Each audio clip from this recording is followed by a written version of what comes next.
இப்பொழுது உன் மாம்சம் சுத்தமாவாய் என்று சொல்ல சொன்னான். அதற்கு நாகமான் கடும் கோபம் கொண்டு புறப்பட்டு போய் அவன் வெளியே வந்து நின்று தன் தேவனாகிய கர்த்தருடைய நாமத்தை தொழுது தன் கையினால் அந்த இடத்தை தடவி இவ்விதமாய் குஷ்டரோகத்தை நீக்கி விடுவான் என்று எனக்குள் நினைத்திருந்தேன். நான் ஸ்நானம் பண்ணி சுத்தமாகிறதற்கு இஸ்ரவேலின் தண்ணீர்கள் எல்லாவற்றை பார்க்கிலும் தமஸ்குவின் நதிகளாகிய ஆப்னாவும் பர்பாரும் நல்லதல்லவோ நல்லதல்லவோ என்று சொல்லி உக்கிரத்தோடே திரும்பி போனான். அவன் ஊழியக்காரர் சமீபத்தில் வந்து அவனை நோக்கி, தகப்பனே, அந்த தீர்க்கதரிசி ஒரு பெரிய காரியத்தை செய்ய உமக்கு சொல்லியிருந்தால் அதை நீர் செய்வீர் அல்லவா? ஸ்நானம் பண்ணும், அப்பொழுது சுத்தமாவீர் என்று அவர் உம்மோடே சொல்லும் போது அதை செய்ய வேண்டியது எத்தனை அதிகம் என்று சொன்னார்கள். அப்பொழுது அவன் இறங்கி தேவனுடைய மனுஷன் வார்த்தையின்படியே யோர்தானில் 7 தரம் முழுகின போது அவன் மாம்சம் ஒரு சிறு பிள்ளையின் மாம்சத்தை போல் மாறி அவன் சுத்தமானான். ஓகே, இந்த கதை முழுவதும் நமக்கு தெரிஞ்சிருச்சு. ஸோ லாஸ்ட் டைம் நான் பேசும்போது இந்த செகண்ட் கிங்ஸ்ல இருந்து தான் நான் அந்த அசரியா குறித்து பேசும்போது இந்த ஓல்ட் டெஸ்ட்மெண்ட்டை எப்படி அண்டர்ஸ்டாண்ட் பண்ணிக்கணும்னு சொன்னேன். ஸோ அதை இன்னும் ஒரு வாட்டி ஜஸ்ட் ரிமைண்ட் மட்டும் பண்றேன், ஏன்னா அது புரிஞ்சாதான் நம்மளுக்கு வந்து இந்த கான்டெக்ட் புரியும். ஸோ நான் சொன்னது போல அடுத்த ஸ்லைட்ல பாருங்க, இஸ்ரவேலுடைய மேப் வந்து இப்படிதான் இருந்துச்சுன்னு நான் சொன்னேன். இதுதான் ஃபுல் மேப், இஸ்ரவேல் தேசத்துடைய மேப் பைபிள் டைம்ஸ்ல. பட் இந்த மேப் வந்து சாலமோன் ராஜா வரைக்கும் தான் இப்படி இருந்துச்சு. ஞாபகம் இருக்கும்னு நினைக்கிறேன். சாலமோன் ராஜா வரைக்கும் தான் இந்த மேப் இப்படி இருந்துச்சு. அடுத்த ஸ்லைட்ல சாலமோன் ராஜாக்கு அப்புறம் தேசம் 2ஆ பிரியுது. ஒரு சில மிஸ் அண்டர்ஸ்டாண்டிங், சண்டைகள், எத்தனையோ காரியங்கள். இன்னொரு வாட்டி கிளிக் பண்ணுங்க. 2ஆ பிரியுது. பிரிஞ்சு என்னவா மாறுது? இன்னொரு வாட்டி கிளிக் பண்ணுங்க. இஸ்ரவேல் அண்ட் யூதா, நார்தர்ன் அண்ட் சதர்ன் கிங்டம், வடக்கு ராஜ்யம் தெற்கு ராஜ்யம் சொல்லி 2ஆ பிரியுது.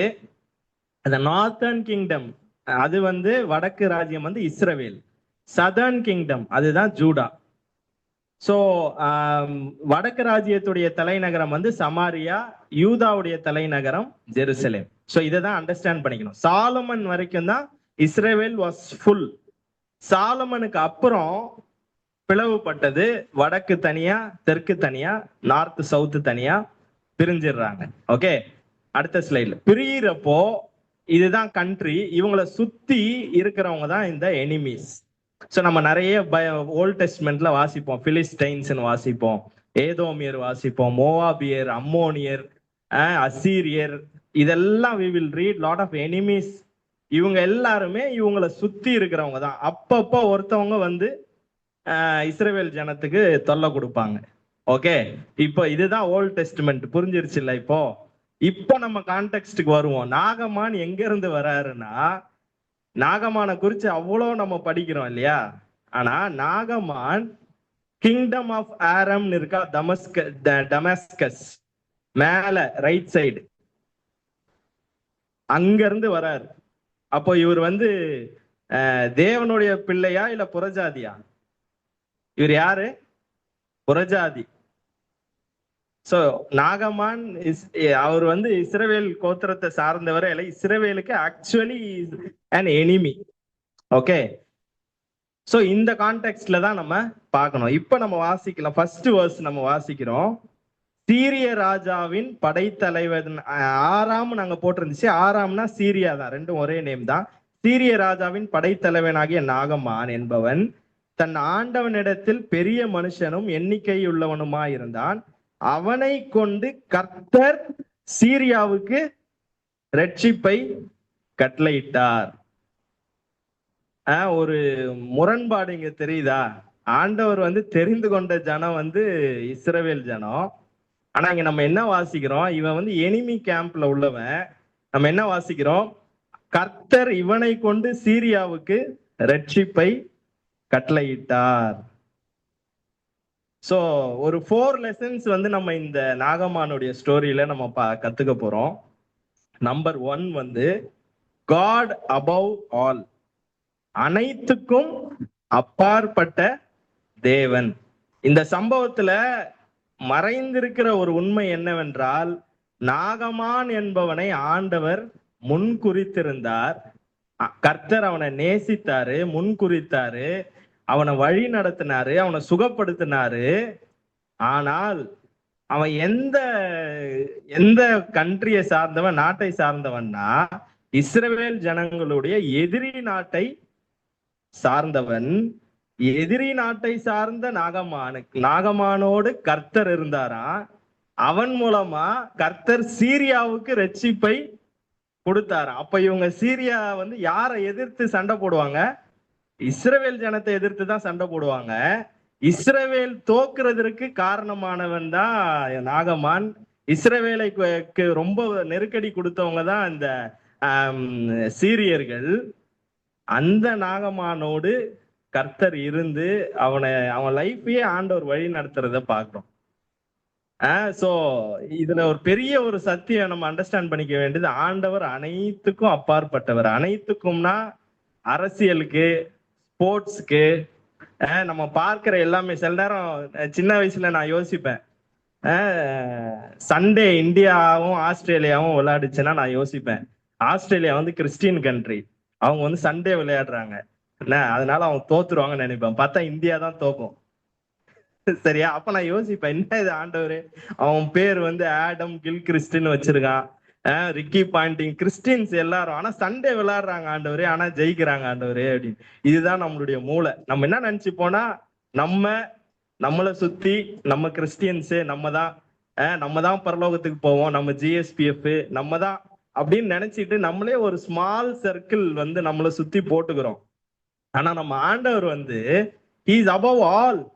There is no nationality, kingdom, Trump, Modi, இதெல்லாம் நமக்கு தான். இதெல்லாம் நமக்கு தான்.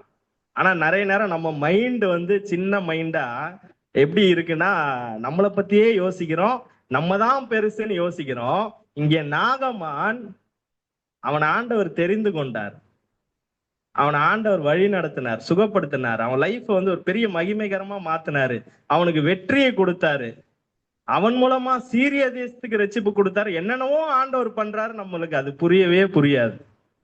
அதனால நம்ம கற்றுக்கொள்ள வேண்டிய ஒரு நல்ல பாடம் நாகமானுடைய இதுல இருந்து, நம்மை சுற்றி எது நடந்தாலும் நம்ம நம்பலாம், ஆண்டவர் மேல இருந்து எல்லாத்தையும் செய்யறாரு. என்ன சில நேரம் நம்ம யோசிப்போம், என்ன ஆண்டவரே, இந்த சார்லி கர்க்கு 31 வயசுல உமக்காக எவ்வளவு செஞ்சாரு, 31 வயசுல போயிட்டாரு ஆண்டவரே, நம்மளுக்கு புரியாது. என்ன ஆண்டவரே, பொல்லாப்பு செய்யறவங்க தான் நல்லா இருக்கிற மாதிரி இருக்குதே, நமக்கு புரியாது. இந்தியால 15 வருஷமா பிஜேபி இருக்குது ஆண்டவரே, அவர் அலோவ் பண்ணாம இருக்க முடியுமா? எல்லாமே அவருடைய கண்ட்ரோல்ல இருக்கு. அவர் யார வேணா எப்ப வேணா யூஸ் பண்ணுவாரு, திருப்புவாரு, தூக்கி வைப்பாரு, தூக்கி அடிப்பாரு, நமக்கு தெரியாது. அதனால நம்ம ஆண்டவர்கிட்ட எப்பவுமே நம்ம சொல்லுவோம்ல, we have to surrender ourselves fully to God's plan because he is above all. அனைத்துக்கும் அப்பாற்பட்ட தேவன். நம்ம சுத்தி எது வேணா நடக்கலாம். நாகமான் சீரிய தளபதியா கூட இருக்கலாம், அவனாலதான் நமக்கு பிரச்சனையா இருக்கலாம். ஸ்டில் அவன் வாழ்க்கையிலையும் ஆண்டவர் சில திட்டங்களை வைத்து ஆண்டவர் நடத்துவார். So the first lesson we learn is God above all. அனைத்துக்கும் அப்பாற்பட்ட தேவன். இரண்டாவது நாம் கற்றுக்கொள்ள வேண்டியது, எளியோரின் தேவன், God of the weak and lowly. இந்த கதையில ஒரு பெரிய டேர்னிங் பாயிண்ட கொண்டு வந்தது யாரு?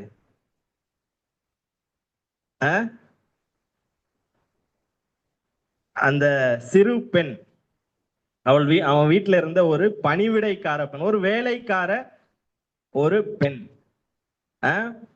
அவளை வந்து இஸ்ரவேல் நாட்டில இருந்து தான் அடிமையாக கூட்டிட்டு வராங்க. she was a slave. இந்த சீரியர்கள் தான், இவங்க தான் போய் இஸ்ரவேல் நாட்டுல போய் படையெடுத்து அவங்கள தொல்லை கொடுத்து நிறைய பேரை கொன்னு இந்த மாதிரி அடிமையா ஒரு சின்ன பொண்ணை தூக்கிட்டு வந்து அவங்க வீட்டுல வச்சிருக்காங்க.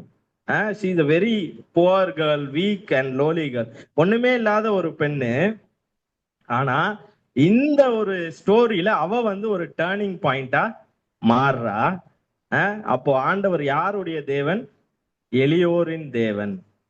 நம்ம ஒருவேளை ரொம்ப ஒரு சிக்னிபிகன்ஸ் இல்லாத ஒரு, நம்மள நிறைய பேர் மதிக்காம இருக்கலாம், நமக்கு நிறைய பிரச்சனைகள் இருக்கலாம், பாடுகள் இருக்கலாம், கண்ணீர் இருக்கலாம். நம்ம ஒரு இடத்துல போறோம்னா நம்மள மதிக்க கூட, பேச கூட ஆள் இல்லாம இருக்கலாம், சமுதாயத்துல கீழ் நிலைமையில இருந்தாலும் நம்ம ஒன்றை மறந்து விடக்கூடாது.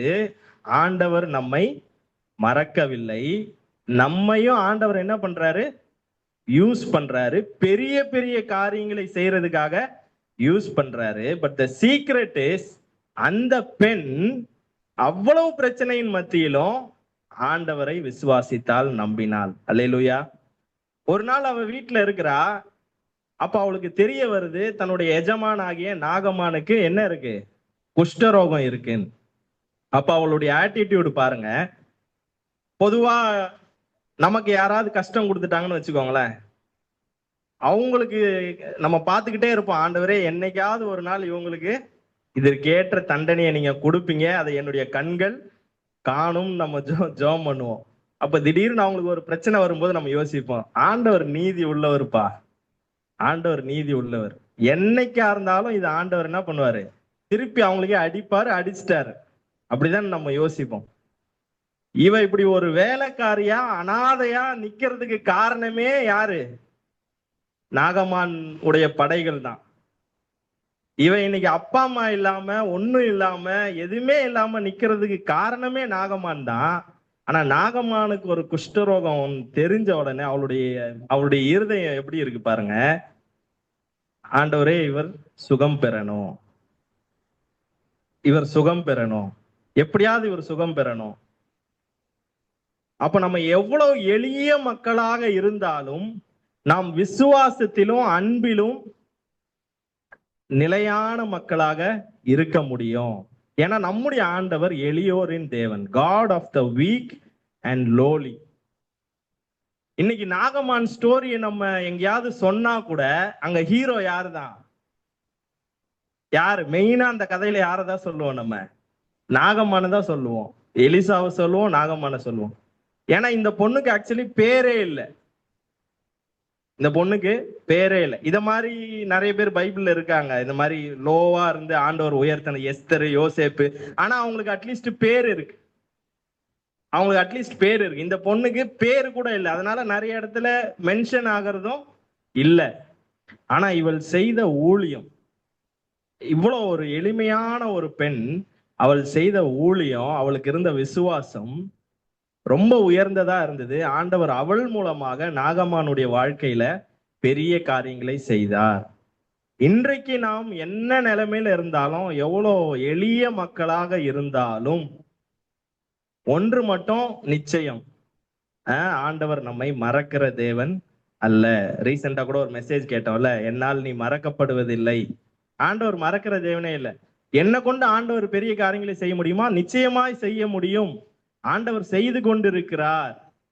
அப்படிப்பட்ட பாடுகளும் கண்ணீர்களும் சில நேரத்துல நம்மள சுய பரிதாபத்துல கொண்டு விட்டுருது. ஐயோ என் நிலைமை இருக்கு, இப்படி இருக்கு, ஐயோ எனக்கு இவங்க அப்படி பண்ணிட்டாங்க, அப்படி பண்ணிட்டாங்க. ஆனா இந்த சிறு பெண், நம்ம வாசிக்கிறோம், அவ போய் இஸ்ரவேல் தேசத்து பெண் என்னென்ன பிரகாரமாய் சொல்லுகிறார் என்று இவ போய் அவங்க ஹஸ்பண்ட சொல்றா, அவளுடைய எஜமாட்டி போய் சொல்றா. அவ சொல்றத நாகமான் நம்புற அளவுக்கு இவளுடைய வாழ்க்கையும் அந்த வீட்டுல இருந்துச்சு. தேவனோடும் அவள் நடந்தால், மனுஷரோடும் ஒரு விசுவாசமுள்ள ஒரு பணிவிடைக்கார பெண்ணாக இருந்தால், ஆண்டவருக்கு உண்மையாக இருந்தால், அப்படிப்பட்டவரை ஆண்டவர் நிச்சயமாய் உயர்த்துகிற தேவன். சோ ரெண்டாவது நம்ம படிச்சது எளியோரின் தேவன். ஃபர்ஸ்ட் என்ன? காட் அபவ் ஆல், அனைத்துக்கும் அப்பாற்பட்ட தேவன். இரண்டாவது எளியோரின் தேவன். மூன்றாவது ஒரு காரியத்தை நம்ம இது படிக்கலாம், தேவன் மட்டுமே நமக்கு தேவை. God the only thing we need. இப்ப நம்ம அந்த சிறு பெண்ணுடைய சீன்ல இருந்து அடுத்த ஒரு சீனுக்கு வரோம். இப்ப என்னன்னா, அவ பேச்ச கேட்டு நாகமான் என்ன பண்றாரு? அவரோடு கூட படையும் சேர்த்துக்கிட்டு, கொஞ்சம் ஆளுங்களும் சேர்த்துட்டு, நிறைய பொருட்கள் எல்லாமே சேர்த்துக்கிட்டு அவர் என்ன பண்றாரு? அவருடைய ராஜா, சீரிய ராஜா கிட்டயும் ஒரு லெட்டர் வாங்கிடுறாரு. லெட்டரை வாங்கிட்டு எங்க போறாரு? இஸ்ரவேல் தேசத்துக்கு போறாரு. இங்க இந்த பெண்ணு சொன்னது எலிசாவை போய் பாருங்க. ஆனா இவரு நேரம் எங்க போறாரு? ராஜா கிட்ட தான் போறாங்க. அந்த காலத்துல அப்படி ஒரு பழக்கம் உண்டு. போனா ஃபர்ஸ்ட் இந்த மாதிரி போகும்போது, அதையும் ஒரு படை தளபதி இல்ல, ராஜாவை மீட் பண்ணாம ஒருவேளை அந்த கண்ட்ரிக்குள்ள போனா நிறைய பிரச்சனைகள் வர வாய்ப்பு இருக்கு. ஏசாண்டவர் பிறந்த போது கூட அந்த சாஸ்திரிகள் என்ன பண்ணாங்க, நட்சத்திரத்தை ஃபாலோ பண்ணிட்டு தான் வந்தாங்க. ஆனா அந்த ஊர் வந்தவொடனே எங்க போனாங்க, அந்த ராஜா கிட்ட போனாங்க. ஏன்னா ராஜாக்கெல்லாம் அந்த நாட்கள்ல எப்படின்னு தெரியும், வெட்டு ஒண்ணு துண்டு. படை தளபதியா இருந்தாலும் சரி, நம்ம சில புரோட்டோகாலை ஃபாலோ பண்ணணும்னு சொல்லி போறாரு. அங்க போனா அந்த ராஜா என்ன பண்றாரு, அந்த வசனத்தை வாசிக்கலாம். 7வது வசனம். இஸ்ரவேலின் ராஜா அந்த நிருபத்தை வாசித்த போது அவன் தன் வஸ்திரங்களை கிழித்து கொண்டு, ஒரு மனுஷனை அவன் குஷ்டரோகத்திலிருந்து நீக்கிவிட வேண்டும் என்று அவன் என்னிடத்தில் நிருபம் அனுப்புவதற்கு கொல்லவும் உயிர்ப்பிக்கவும் நான் தேவனா? இதுல ஒரு ரொம்ப துக்கமான ஒரு விஷயம் என்னன்னா, அடிமையா போன ஒரு பெண்ணுக்கு இருந்த விசுவாசம் கூட இங்க இருக்கிற ராஜாவுக்கு இல்ல. அவ சொல்லி அனுப்புறா, நீங்க இஸ்ரவேல் தேசத்துக்கு போனா அங்க தீர்க்கதரிசி இருக்காரு, உனக்கு சுகம் கிடைக்கும்னு அவ ஒரு சின்ன பொண்ணு விசுவாசமா சொல்லி அனுப்புறா. இந்த ராஜா, இஸ்ரவேலுக்கே ஒரு ராஜா, ஆனா உள்ள என்ன இல்ல, விசுவாசம் இல்லை.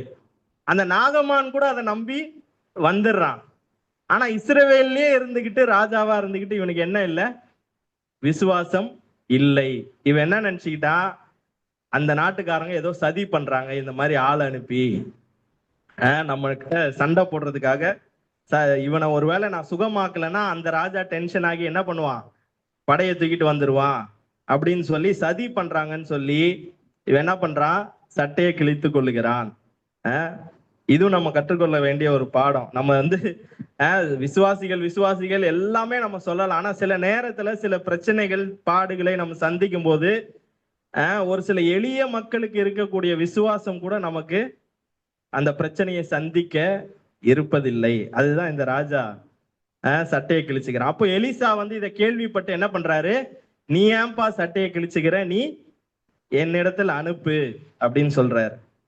அப்ப இந்த சீன் நடக்குது. அப்ப நாகமான் தன் குதிரைகளோடும், 9ஆம் வசனம், குதிரைகளோடும் தன் ரதத்தோடும் வந்து எலிசாவின் வாசற்படியிலே நின்றான். தன் குதிரைகளோடும் ரதத்தோடும் வந்து வாசற்படியிலே நின்றான்.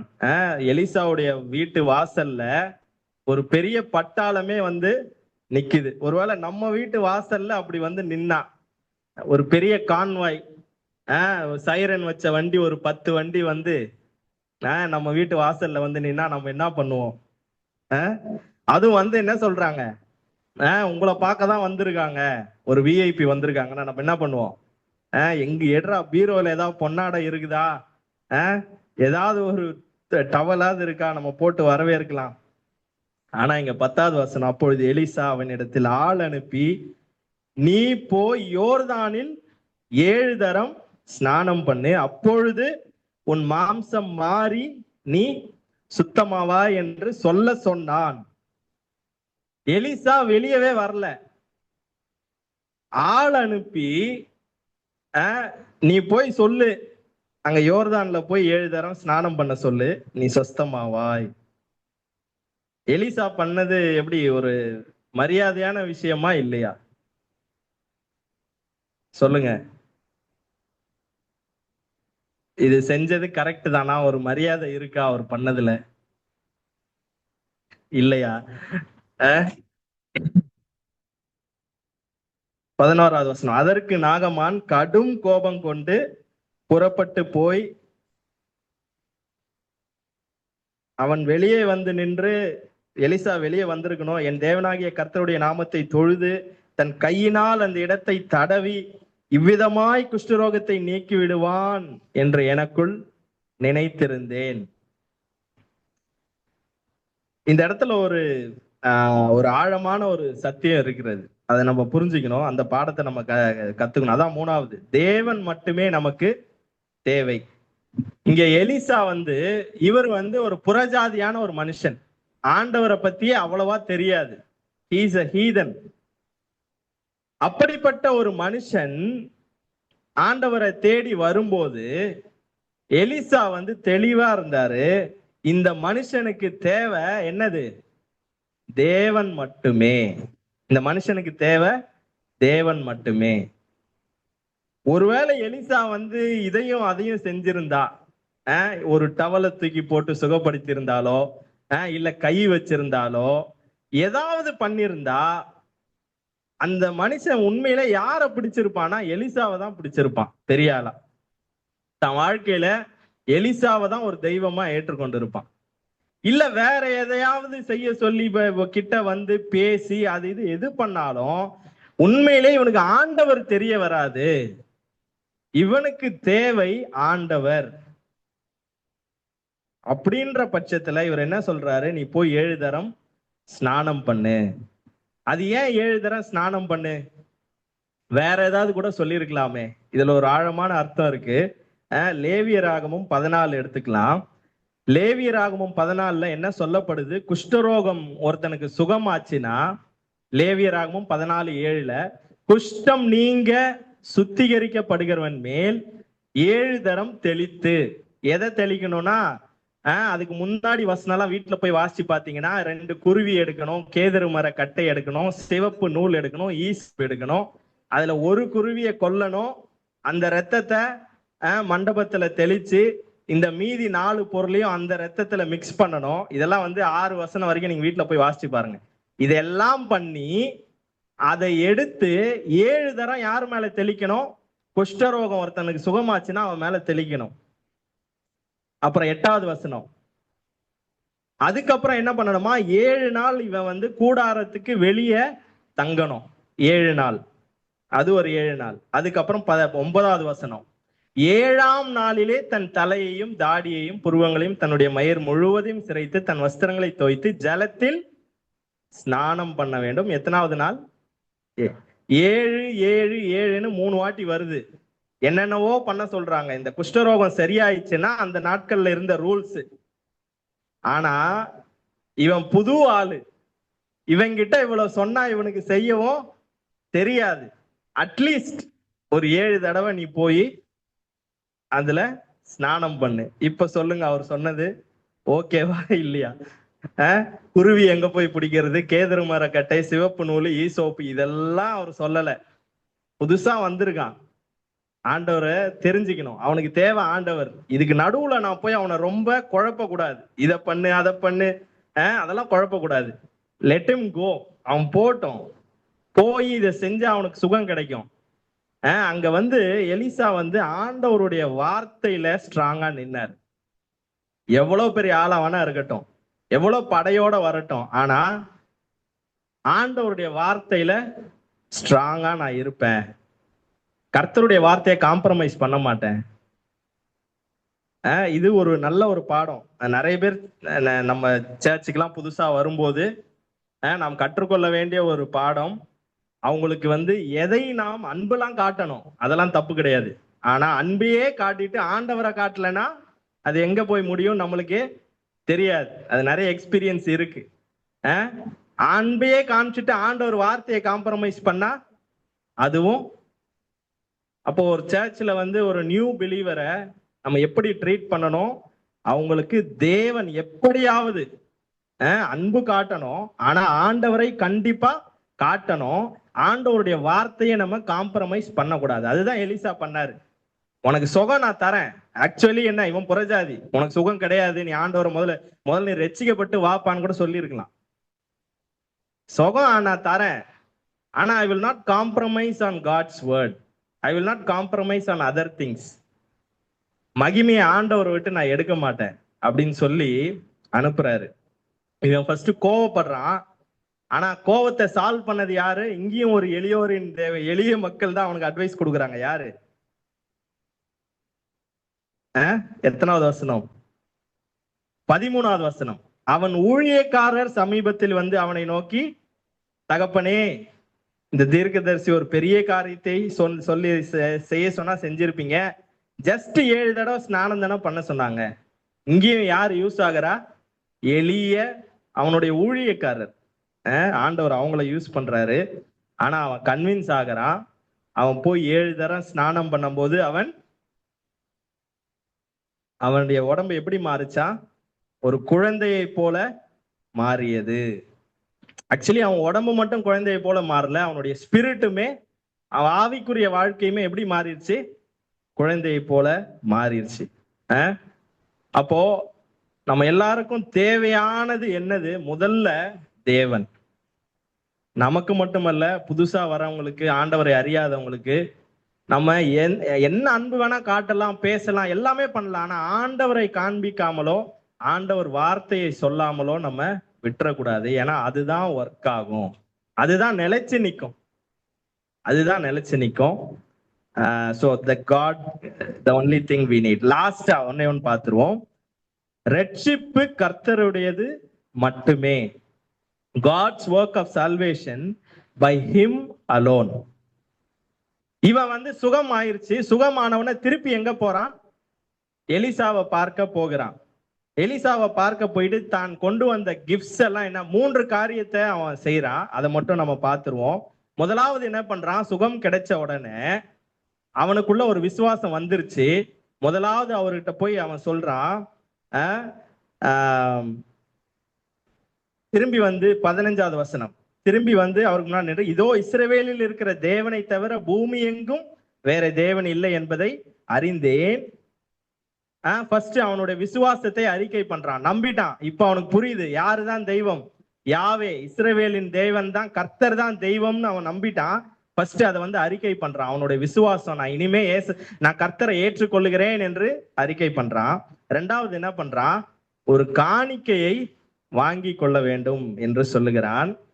ஆனா அவர் சொல்றாரு, காணிக்கையை நான் வாங்குவது இல்லை. அவன் எவ்வளவு ஃபோர்ஸ் பண்ணி கேட்கிறான், தட்டுதல் பண்ணி அவர் சொல்றாரு, வேணாம்ப்பா வேணாம்ப்பா. இங்க நம்ம ஒண்ணு கவனிக்கணும். முதல்ல அவன் வரும்போது அவனை மீட் பண்ணவே இல்ல, வீட்டை விட்டே வெளியே வரல, அனுப்பிச்சிட்டாரு. ஆனா இப்ப என்ன பண்றாரு? அவனை சந்திக்கிறார். இப்ப என்ன பண்றாரு? சந்திக்கிறார். ஒரு ஆண்டவரை ஏற்றுக்கொள்ளுகிறவனை எப்படி ஹேண்டில் பண்றாரு பாருங்க. ஃபர்ஸ்ட் இம்பார்ட்டன்ட் காட்ஸ் வேர்டு நீ ஒபே பண்ணு. அவன் பண்ணான். அதுக்கப்புறம் அவனை மீட் பண்றாரு. அப்பையும் அவன் காணிக்கை கொண்டு வரான்.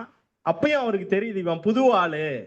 இவன் இன்னும் என்ன நினைக்கிறான்னா, காணிக்கையை வச்சு நம்ம என்ன பண்ணிடலாம், கடவுளை வாங்கிடலாம், ஒரு நல்ல பேர் எடுத்துடலாம்னு நினைக்கிறான். இப்ப காணிக்கை தப்பு இல்லை, பைபிள் காணிக்கை கொடுக்கணும். ஏன்னா காணிக்கை கர்த்தருடையது. அது காணிக்கை கர்த்தருடைய காணிக்கை நம்ம கொடுத்துதான் ஆகணும். ஆனாலும் இங்க அவனுடைய மைண்ட் செட் காணிக்கையை வச்சு நம்ம ஏதாவது பண்ணிடலாம் நினைப்பானான்னு சொல்லி அவர் என்ன பண்றாரு? வேணாம் அப்படின்னு சொல்றாரு. அதுக்கப்புறம் இவர் என்ன சொல்றாரு? சரி ஓகே, காணிக்கை வாங்கலன்னா பரவாயில்ல. 17வது வசனம், இவன் என்ன சொல்றான்? இப்போ நான் 2 கோவேறு கழுது நிறைய என்ன பண்றேன், இங்க இருந்து மண்ணை எடுத்துட்டு போறேன்.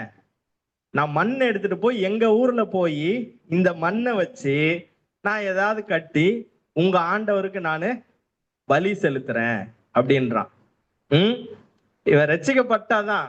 ஆனா அவனுக்குள்ள இன்னும் என்ன இருக்கு? அந்த அவனுடைய நாட்டு அந்த சுபாவங்கள் எல்லாமே இருக்கு. இது ஒரு நல்ல ஒரு லெசன். சால்வேஷன் நம்ம வாங்கினாலும், ஒரு ரட்சிக்கப்பட்டாலும் அந்த சால்வேஷன்ல க்ரோ ஆகணும். நிறைய விஷயங்கள் நமக்குள்ள ஒட்டிக்கிட்டு தான் இருக்கும். நிறைய விஷயங்கள் ஒட்டிக்கிட்டு தான் இருக்கும். கொஞ்சம் கொஞ்சமா நம்ம என்ன பண்ணணும், ஆண்டவர்ல வளரும் போதுதான் அது போகும். அதை எலிசா நல்லா அண்டர்ஸ்டாண்ட் பண்ணிக்கிறாரு. ஃபர்ஸ்ட் காணிக்கை தரான், அதையும் ரிஜெக்ட் பண்றான். ரெண்டாவது மண் எடுத்துட்டு போறேன்றான். மண் எடுத்துட்டு போய் நானு பலி செலுத்துறேன் அப்படின்றான். மூணாவது என்ன சொல்றான்? இது இன்ட்ரெஸ்டிங்கான ஒண்ணு. சரி, அதுக்கும் அவர் அமைதியா இருக்காரு. அடுத்த வசனம், 18வது வசனம், ஒரு காரியத்தை கர்த்தர் உமது அடியானுக்கு மன்னிப்பாராக. என்ன சொல்றான்? இப்ப நான் திரும்பி போறேன்.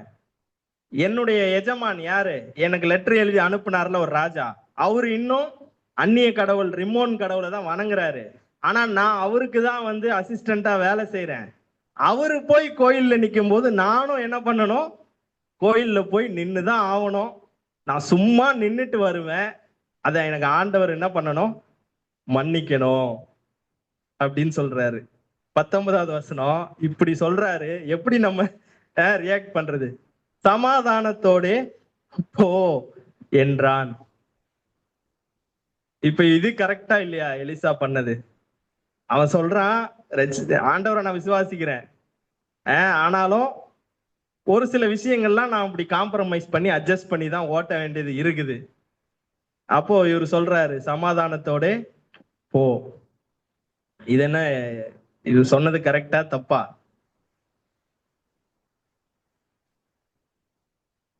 சரி, நீ பண்றத பண்ணுன்னு சொல்றாரா இல்ல பண்ணாதன்னு சொல்றாரா? இது எப்படி புரிஞ்சுக்கிறது?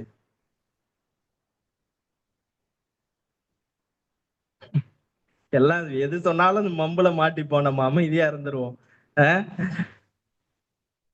சி, இங்கதான் எலிசா என்ன பண்றாரு, அவனை ஆண்டவர்கிட்ட ஒப்பு கொடுக்கிறார்.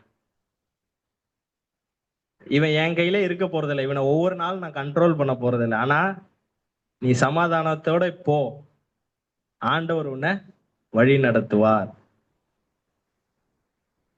சில நேரம் சில சூழ்நிலைகள் நம்மளுக்கு புரியாது, மற்றவங்களுடைய சூழ்நிலை நமக்கு புரியாது. நம்ம ஈஸியா கமெண்ட் பண்ணிட்டு போயிருவோம், நான் உட்பட. ஆனா அவங்க சிச்சுவேஷன் நம்மளுக்கு தெரியாது. ஆனா மேல ஒருத்தர் இருக்கிறாரு. ஒருவேளை அந்த அந்த மனுஷன் வந்து ஜென்யூனா நான் ஆண்டவர் தான் வேணும், ஆனா எனக்கு இந்த டிஃபிகல்ட்டி எல்லாம் இருக்கு, ஆண்டவரே எனக்கு ஓவர் கம் பண்ண ஹெல்ப் பண்ணுங்கன்னு ஜென்யூனா ஆண்டவர்கிட்ட கேட்டால் ஆண்டவர் செய்வாரா செய்ய மாட்டாரா? எலிசா பின்னாடியே, நாகமான் பின்னாடியே இப்போ எவ்வளவு நாள் போயிட்டு இருக்க முடியும்? இல்ல நாகமான் எலிசா பின்னாடி அந்த காலத்துல போன் இருந்ததா? இல்ல. ஒரு லெட்டர் போட்டாலும் 40 நாள் 50 நாள் ஆகும். எப்படி யார் கைட் பண்ணுவா? எலிசா சொல்றாரு, சமாதானத்தோட போ. ஏன்? கடவுள் பார்த்துப்பாரு. அதுதான் இந்த லேர்னிங். ரட்சிப்பு கர்த்தருடையது. நம்ம வீட்டுல நிறைய பேர் ரட்சிக்கப்படாம இருக்கலாம். நம்மளே பாக்குறோம் பண்றதெல்லாம் தப்பு தான். நம்மளுக்கே நம்பிக்கை வர மாட்டேங்குது, இவங்க எல்லாம் ரட்சிக்கப்படுவாங்களா இல்லையான்னு. ஆனால் எலிசா என்ன பண்ணாரு? நாகமானை ஒப்பு கொடுத்தார்.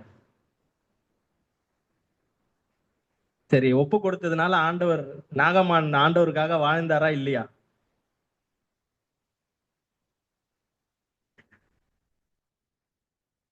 நாகமான் எப்படி வாழ்ந்தார்? எழுதப்படல, எழுதப்படல. ஆனா ஒரு காரியத்தை புரிந்து கொள்ளலாம்.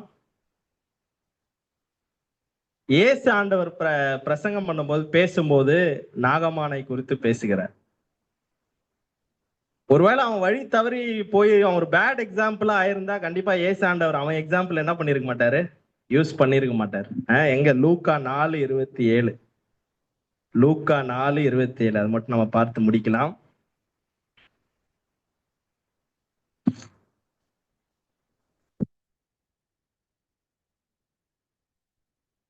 அல்லாமலும் எலிசா தீர்க்கதரிசியின் காலத்திலே இஸ்ரவேலருக்குள்ளே அநேக குஷ்டரோகிகள் இருந்தார்கள்.